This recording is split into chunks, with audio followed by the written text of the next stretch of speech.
Hello everyone from Atlanta, Georgia. It is Tuesday and it's a nice rainy day outside in Atlanta. The temperatures here is still quite warm. We're wearing maybe light sweaters and that's about all, but it doesn't get terribly cold here. Today we're going to work on writing argumentative essays.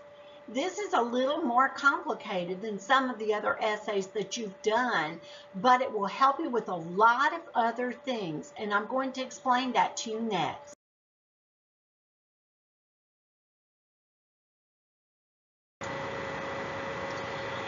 So, mentors, in this video, the first thing we're going to do is we're going to review essay writing and what we've learned so far. We're going to study the structure of argumentative essays. We're going to talk about unity and coherence in argumentative essays. And as you see, it says unity, learn to take only one stance. That means you're only going to give one opinion. And coherence is which transition expressions do you use in these essays. Then we're going to practice determining the opposing side of an issue and use different methods of organization. Okay, mentors, the next thing we're going to do is we're going to talk about reviewing how to write a 5-sentence paragraph. Your first sentence is your topic sentence. Your second sentence would be a reason or example.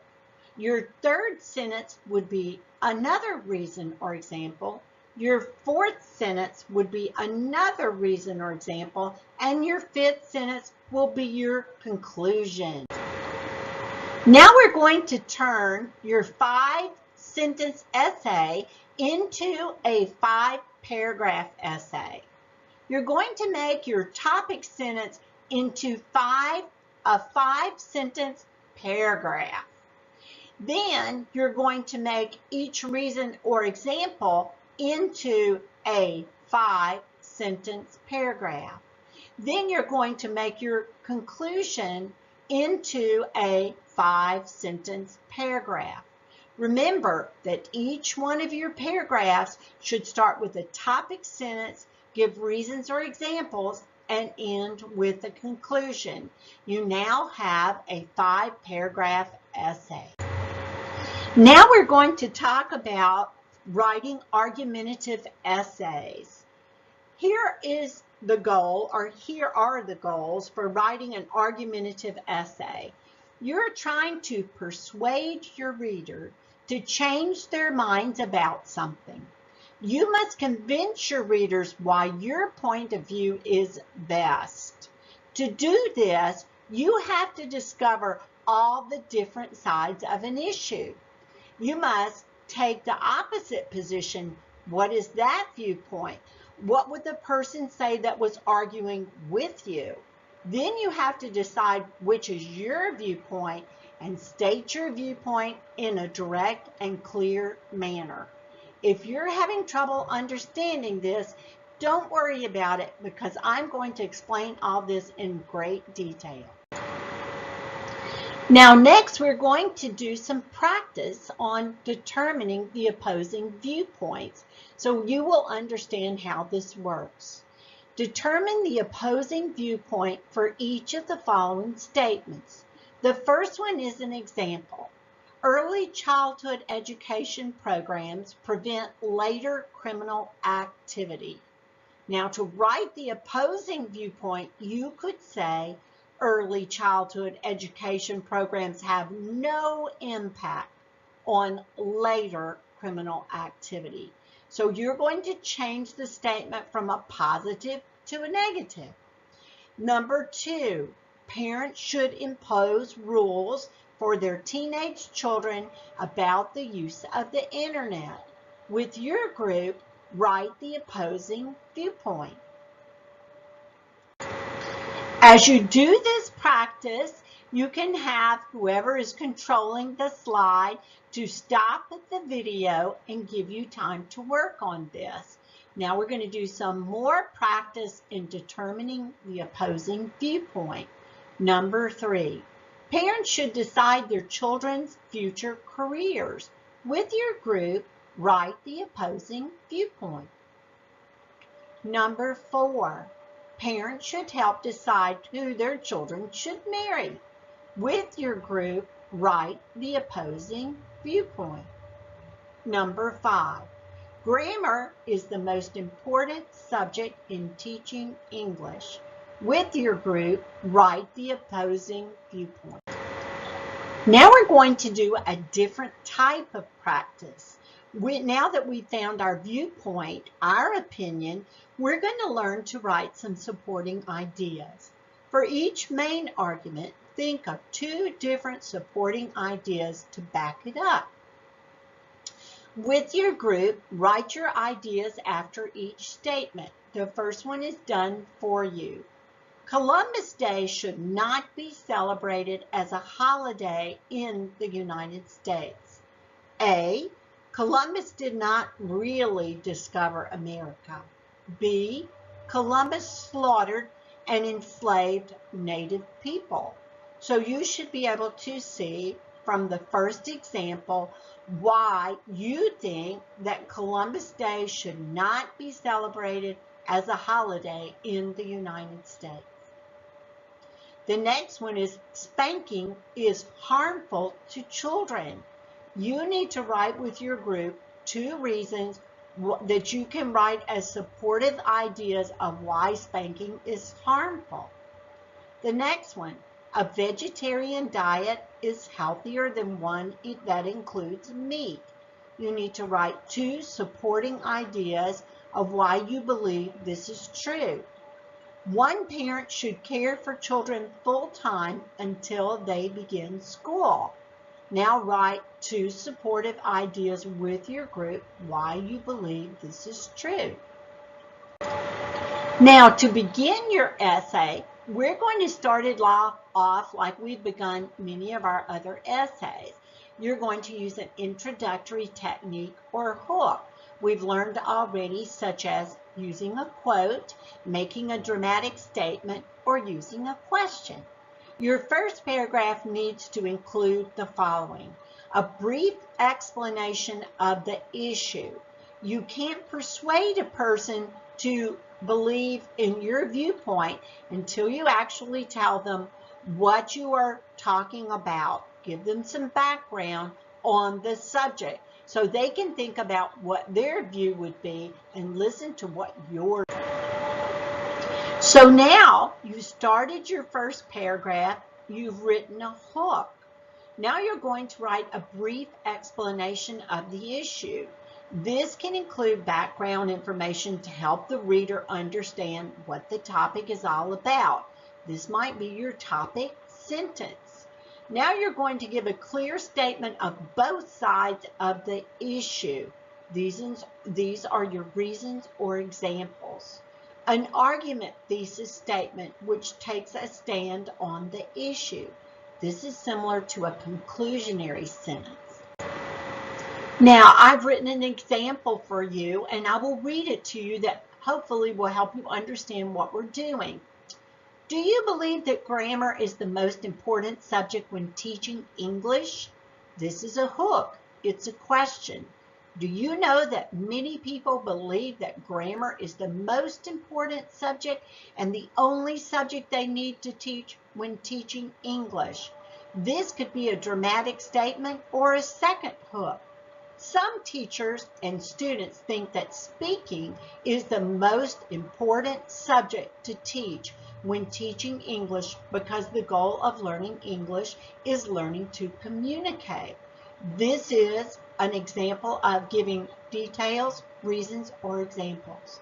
Other teachers believe that students cannot speak English unless they learn grammar first. This is giving an opposing viewpoint and background information. I believe that communication is the most important issue in teaching English because I know many students who have learned grammar in many languages but still cannot speak the language.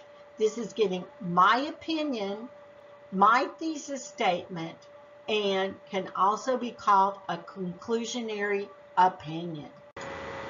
Now, what we're going to do now is a little preparation work to get ready to write your paragraph and your 5-paragraph essay.